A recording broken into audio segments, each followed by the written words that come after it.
All right, good morning. My contemplation this morning is on how to stop losing money on agro exports.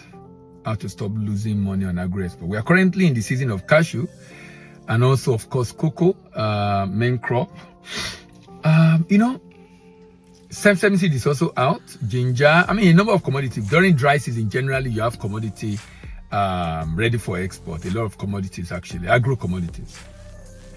And of course, minerals. I'll talk about mineral in another video, but today my focus is on how to stop losing money from export. There's a viral video going on. I'll see if I can add it to this video so you can see it. I'll add it to this video actually, so you can see it. Just take a look at it and see what people are doing. And it's sad, but for me, you are an exporter. If you're an exporter, you need to know what is possible. You know to know what people are. It's like you want to export sesame seed. What are the things people will do that will mess you up in sesame seed? In cocoa, what are the things you should be able to know how to dictate sharp practices? How to dictate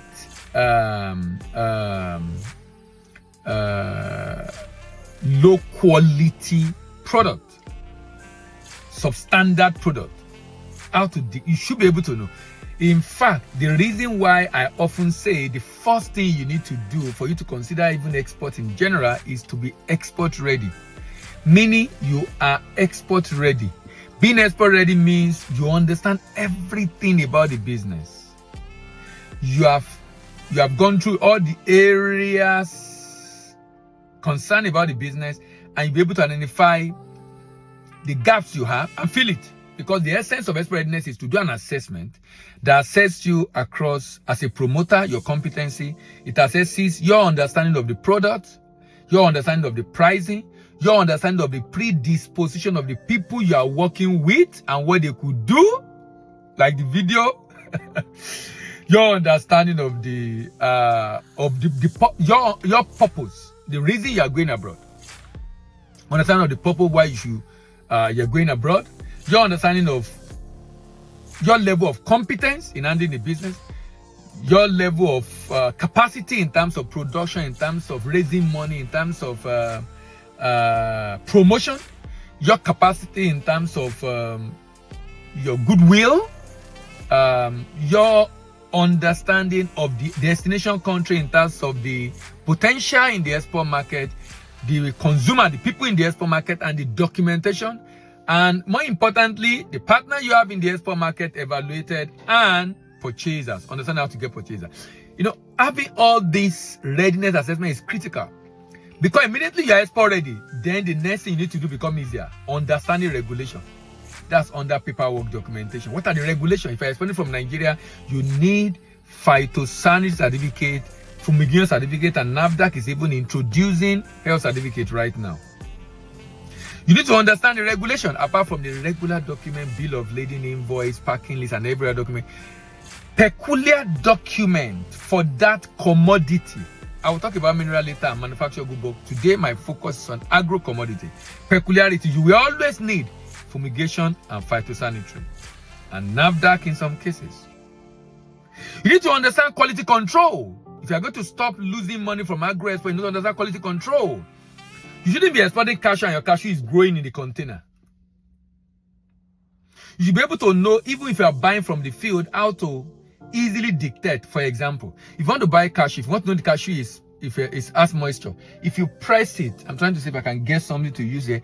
If you press it, if you hold it together and press it, let me see if I can get, I can't see anything that I can use here.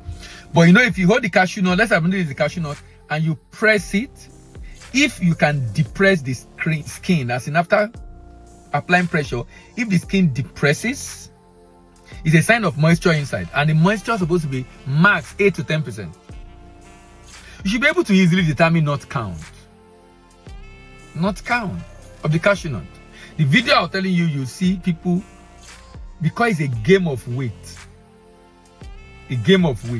which is why if you're buying product, you should reweigh it and put it in your own bag. When you are reweighing and put it in your own bag, don't use the bag of the supplier.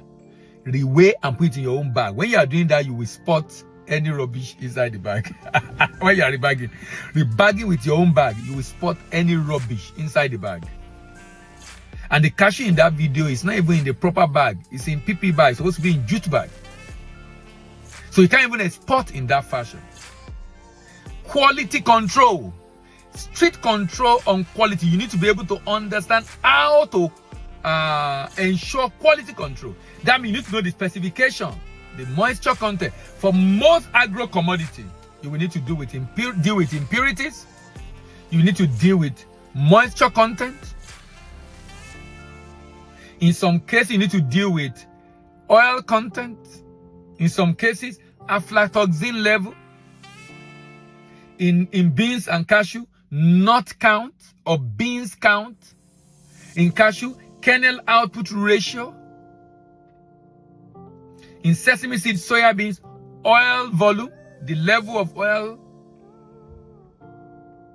You need to understand the specification and know how to check it. Typically, you take sample to the lab for analysis.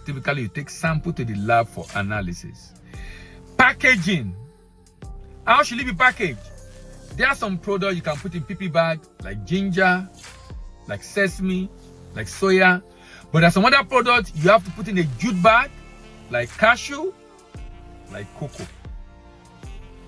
So you need to know the proper packaging to protect the commodity in transit and maintain the quality to the destination.